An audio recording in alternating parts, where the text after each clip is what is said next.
Yo, James, congratulations on achieving what some consider to be the unachievable, your high school graduation.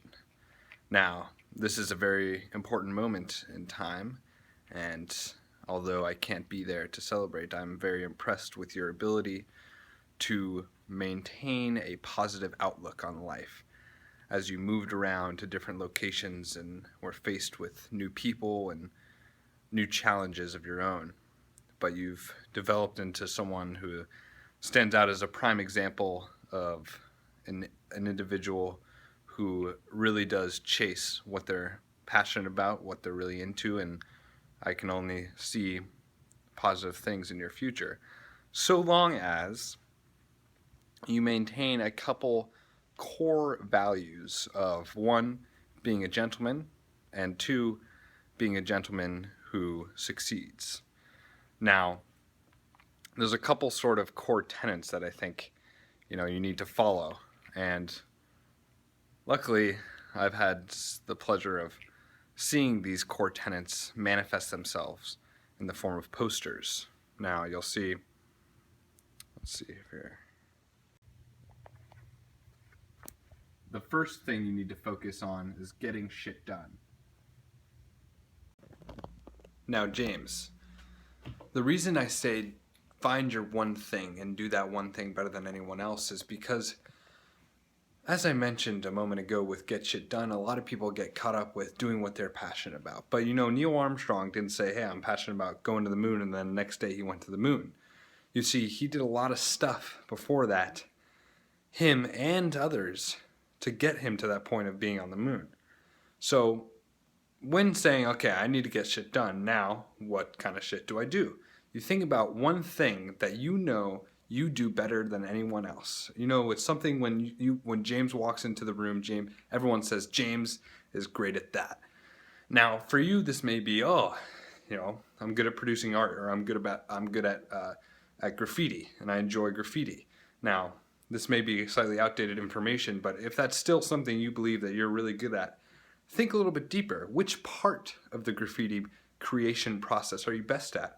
Is it scouting the location? Is it prototyping what it's going to look like? Is it putting the finish? Is it actually going out and putting up the art? Is it putting the finishing touches on? Is it marketing that so that lots of different people can know that you produce that work? Which part of the process are you best at? And hone in on that one thing, and then find others to help you and to join with you to do the things that you're not the best at. Because at the end of the day, all the great artists, the great authors, the great poets, the great gentlemen of our lives are not people that ever did everything on their own. That's impossible. They had a team of people, and they focused on what they did best, and the team and each member of their team focused on what they did best. And with this team effort, you can maximize your efficiency and you can produce so much more value in the world, because now you have a whole team of people focused on this one vision or mission. And that's something that really becomes valuable, because at the end of the day, as people always say, you are the combination of your 6 closest friends. And if those 6 closest friends are all doing a piece of something much larger that they're really good at, then you together with those 6 people could really change the world.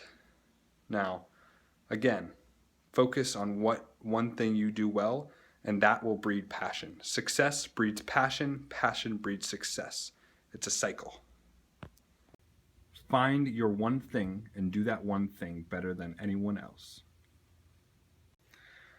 Now, the reason I say find your one thing and do that one thing better than anyone else is, as I mentioned just a second ago, a lot of people are caught up with doing what you're passionate about.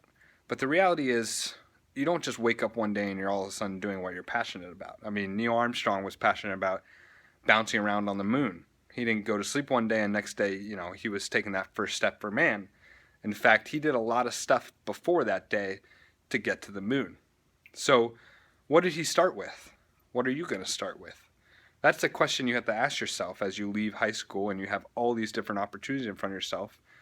My recommendation is to find one thing that you are good at, something that when you walk into a room, people say, James is good at that, and James is going to kill it when he does that. This may seem at first kind of vague, but you have to be very specific with it. You have to say, okay, when I'm in a group setting, what task do I perform best at? Is it talking with the group? Is it managing the team? Is it delivering, analysis on an idea or a project? Is it actually executing and implementing an idea and being creative? Which segment are you best at? And do that one thing first and do it better than anyone else, and you will become successful, and therefore you will breed passion. Success breeds passion, passion breeds success. It's a cyclical sort of cycle, and as I'm demonstrating here. So it's important that you are constantly on the lookout for those things. And, again, there's a lot of stuff that needs to get done before you are doing what you're passionate about. And that relates to my first word of advice, which was get shit done. And that is something that, when paired with this tidbit of advice, you will become very confident and very successful in whatever you do. Now, the last most important piece of advice that I can give you as you exit your high school career is stay focused on the gentleman's mission. Now, what this means is that, there's recently a presentation that occurred at a recent gentleman's conference produced by one of the most renowned gentlemen of our eras. And, the main message was that when you are faced with a baby, for example, this presentation was tailored towards a certain demographic of gentlemen, things can be distracting. And, you maybe get caught up in all the baby stuff of life if you're a father or an uncle or a first cousin once removed. That would be you, first cousin once removed, for this baby in particular. And, all that baby stuff can create a huge distraction for you to not be focused on what is important as a gentleman and developing your manly side.